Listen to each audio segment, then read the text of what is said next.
Hello, beautiful family, and welcome back to the channel. I need to catch up on last week's episode of The Other Way, but today we're only going to be covering Sumit and Jenny and Dylan and Pattiya. So it was like 2 episodes in one. First up is Jenny and Sumit, and today's the first day they're going to be working in their little store. Cafe. So Sumit's mom is already giving Jenny a hard time. Jenny, क्या बना रही हो? Make coffee. बस coffee. And at this point, I don't really think that I can blame her because the more I watch Jenny, the more apparent it becomes that she's either not going to do what's necessary or she doesn't have the brain power to get it done. I'm not sure which one, but I still don't like the mom's approach. She is going to shame Jenny to get her to do what she wants her to do. They unpack all of their products. They have their little appliances set up. It looks like they are inside of a closet. With all the appliances set up, it looks like they have 2 feet to walk. I don't understand how this is going to be sustainable unless they make enough money that they can upgrade, but there's just way too many people in that little tiny space. Mostly people in India drink chai, but coffee is also getting popular, but people serve instant coffee. Sumit is very hopeful that this coffee is going to bring in a lot of customers, even though he just said himself that most Indian people don't drink coffee. See how crowded it is already? We're not even working yet. This is such a small space. How are we going to all fit in here? Jenny is already complaining, and I can't help but think she just doesn't want to work. She doesn't want to be doing this. And I guess that's fair, you know. But if this was her idea with Sumit, then what are you doing? Also, someone said that Jenny sounds like Sadness from the movie Inside Out, and now I can't not hear it.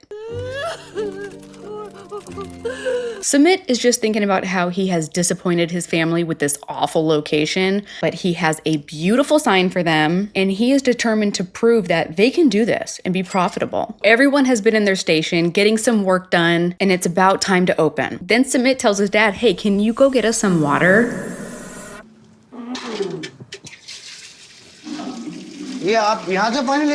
Dad disappears down the hallway, and when Sumit realizes where he's getting the water from, Sumit is freaking out. He's saying that this water, this little faucet, is coming out in the bathroom or near the bathroom. It's not filtered, it's not clean. He doesn't want the customers drinking it. I don't know what makes him think that he can take water from the bathroom and use it for the kitchen. That's not going to happen in my kitchen. But Dad's like, what else am I supposed to do? This is the only faucet. And apparently all of the other shops around the place use the same faucet. Sumit charges back into the kitchen and he tells his mom, you gotta throw that food out. We can't use it. The water's tainted. And she is very offended. First of all, she doesn't think that there's anything wrong with the water or where it's coming from. But also, Mom's not gonna throw out her food. She's been slaving over the stove for hours. He's like, this is the most basic thing of any restaurant. People are gonna get sick. And she goes, you shut up. Mom's like, well, if you knew this, then you should have prepared clean water for us. Like, what are we supposed to do? And she's right. What was he expecting them to do? He tells his dad, go get some water. Where is he supposed to go? So basically, the family decides they're going to throw everything out and they're going to start fresh tomorrow. Maybe this is why people get sick a lot when they eat in India. It's a new day. They're back at the restaurant with a jug of water. Yeah, big jug. Everyone is just wiped out from the previous day. They ended up working all day preparing this food and they just had to throw it out later. But on this particular day, the restaurant is going to be blessed by the owner of the store. But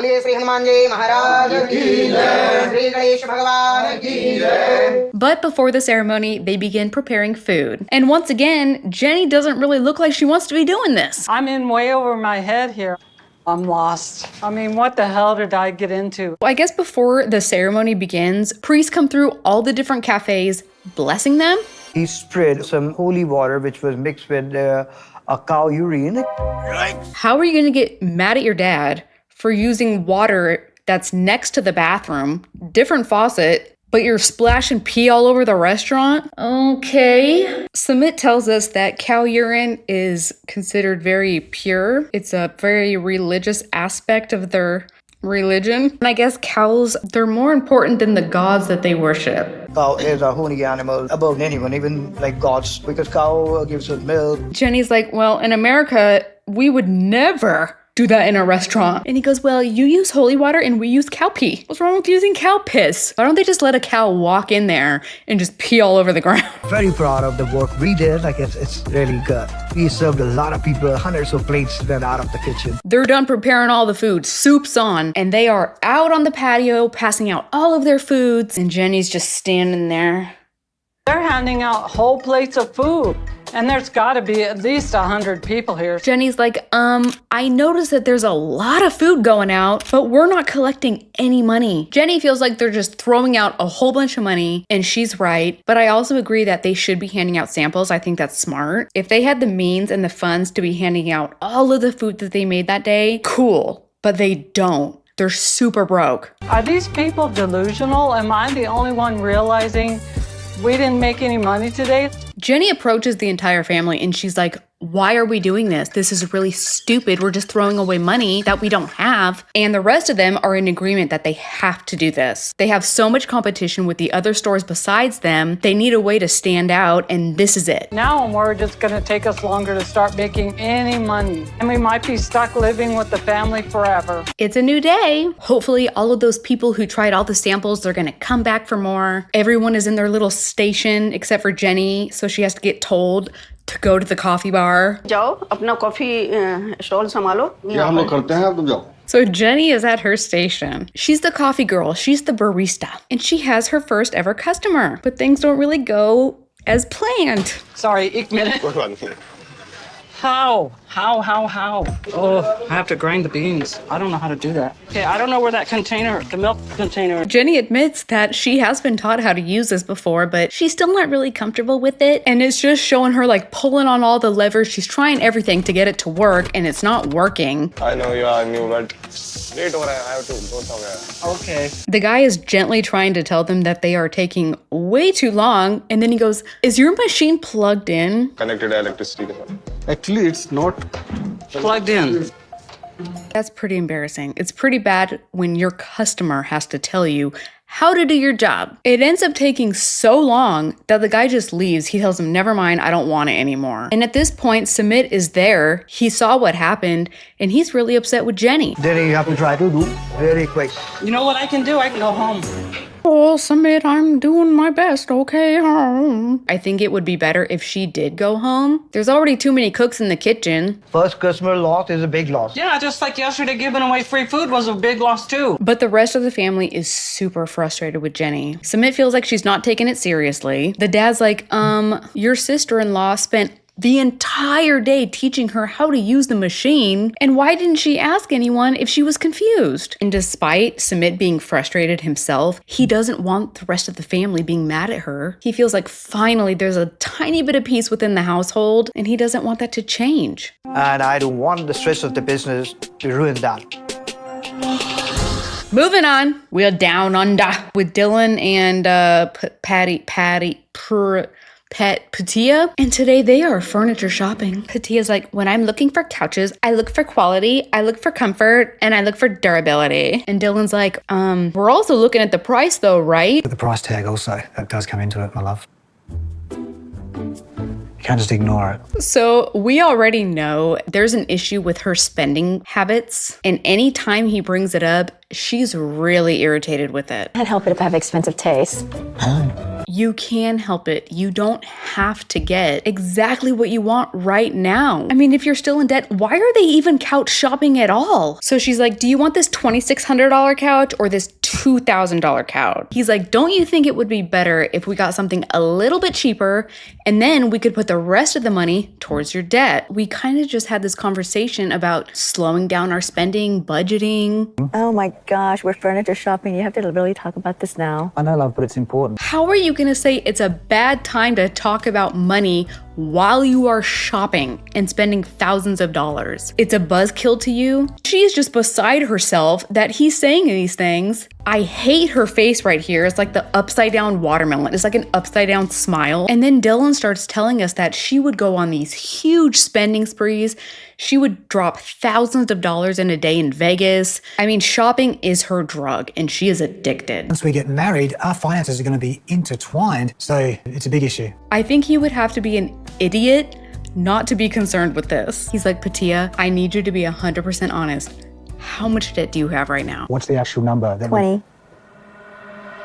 20. He's like, so, how many credit cards have you maxed out? And she goes, all 5 of them. All of them. And she blames him. This is your fault. I had no debt when I moved to Thailand with you. So for a little while, I was thinking, okay, like she has a good reason. But then we find out that they went to Thailand 4 years ago. And that entire time she was dancing, making money. So I have a lot of resentment regarding my financial situation because I sacrificed a lot for Dylan. how are you going to blame all of this on him? This was your choice to do it. He also spent a bunch of money moving to Thailand. And then when you guys broke up, he moved back to Australia. He also spent a bunch of money too. Are your spending habits going to change?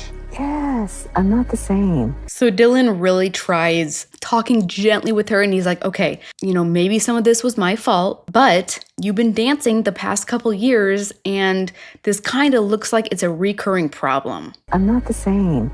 I've learned from my mistakes. I don't believe her at all. I don't particularly like Dylan very much. Sorry, Dylan. He left a comment on one of my videos. I'm scared that if I do sell one of my properties, there's going to be something else and something else and something else. That's why I want you to sell one of your properties so you could pay off all of my debt and then, we're going to start fresh. No, man. If you have multiple properties, do not sell them if you don't have to. I think it would be better for the debt to get paid off over time instead of selling a property. Not only is he getting rent from the property, but it is building up equity every single year. I think she's horrible with money. I don't think selling one of those properties to pay off her debt is the right financial choice. I totally agree with him. Like, she's really, really hanging on. She's clinging on to this Thailand trip that happened years ago. Dylan tells us that when he originally met Pattiya, he assumed that she was a very wealthy lady. But it wasn't until he got to know her that he learned she was $60,000 in debt. And I love Pattiya and I want to be with her. I don't want to have to be always cleaning up her mess. It's a new day, and Dylan has taken Pattiya out to an Irish pub in Australia, and they're going to be hanging out with his best friend and his brother Glenn. So they meet up. There's Chris, Dylan's friend, and then there is Glenn, Dylan's stepbrother. It's uncanny valley. Chris was with Thunder from Down Under. They were really, really close. Oh my God, Glenn! I don't want to be mean, but So Pattiya tells us that she has problems with Dylan's mom, but definitely do not bring this up in front of Glenn, Mr. Silicone. I can't even put my finger on it. There's just something weird. Dylan always tells me, don't trust Glenn. He'll be nice to your face and stab you in the back. Oh, Glenn is a mean girl. The conversation between this group is very strange. It's like they know that their relationship isn't good, but here they are together anyways. And then Dylan's like, oh, I gotta go to the bathroom. Hold on. I don't know you're over there, Pattiya. I've written a song for her. He feels like this is his way of expressing his feelings to her. This is very meaningful for him. And I promised to be more gentle with your heart. I gave you a ring and I took it right back, and I'm sorry for that. Glenn's like, oh my gosh, have you even heard this song before? I wish that some man would write a song for me like that. Hearing that song tonight makes me want to fight harder for our relationship. I want us to finally tie the knot, get married. And it's a new day. Today is a very big day. They are going to have dinner at his mom's house. Pattiya tells us that she really doesn't like his mom, so she's just gonna fake this little dinner party and be nice. Being at Joe's house, I'm putting on a little bit of a front. I really want to make a good impression. I want her to accept me. Dylan is making the dinner tonight, even though it's at his mom's house. But Pattiya is very relieved because she feels like the mom hates her, so she would be scared eating the mom's food. My mom always taught me not to eat out of your enemy's hands. Okay, so everything seems to be going pretty well until Dylan is like, hey mom, you got something on your face? Very nice.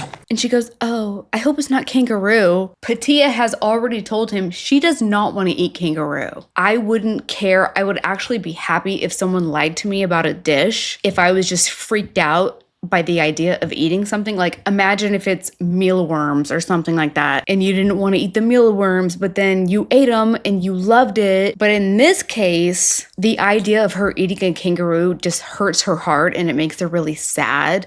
And I feel like that's different. Tasted like, steak. But still, when I look at the kangaroo, I'm like, oh my God. I'm also now wondering how expensive is kangaroo meat compared to beef. And now I kind of want to taste kangaroo. In the past, Dylan told me that you wanted him to marry somebody younger. And then Dylan goes, it's so nice to be having dinner with you because Pattiya feels like we're talking too much. That's where the resentment with you talking to Dylan comes from. Pattiya's like, I know that you told him, like, he should marry somebody younger, and there's nothing that I can do about that, so, I started building resentment towards you. Mom's like, I never said that. I never told him that. You said it, babe. You said it. You were very mad, and you said that several times. Did you, Dylan? Because I've never ever said that. Dylan's like, I never said anything like that. And then Mom's like, I never said that either. And Pattiya's like, no, that's a bunch of crap. Why would I make that up? So Mom and that mannequin thingy say that they have never heard that. That would be really weird if he said something like that. Never said to Dylan that he should be with somebody younger. I can't imagine Dylan saying that to Pattiya. Pattiya's like, no, he's just lashing out at me. He never said any of that stuff to me. Lashes out. Yeah, I get that. But then he regrets it afterwards. Mm-hmm. Don't you, Dylan? And he goes, yes. Mm-hmm. Yeah. You're right. I'm so sorry. Did you really never tell Pattiya that your mom wished you were with somebody younger? Yeah, so he's lying. You can tell he's lying. And he admits himself that his mom never said that. He was just angry with Pattiya, so he told her that. Constant issue of me talking to my mum, and it's always a problem. Well, that's where it stems from, is the fact that you said... She's like, I was on the defense because of what you told me. And he goes, well, that's just a cop-out. And she's like, no, it isn't. I'm so mad at Dylan because I hated her, I resented her, and I held this resentment and hate. Now Pattiya is looking over at Dylan thinking, he's a freaking liar. He's painting me out to be something that I'm not. So now she's questioning the relationship when 5 seconds ago, he is doubting it because of the money issues.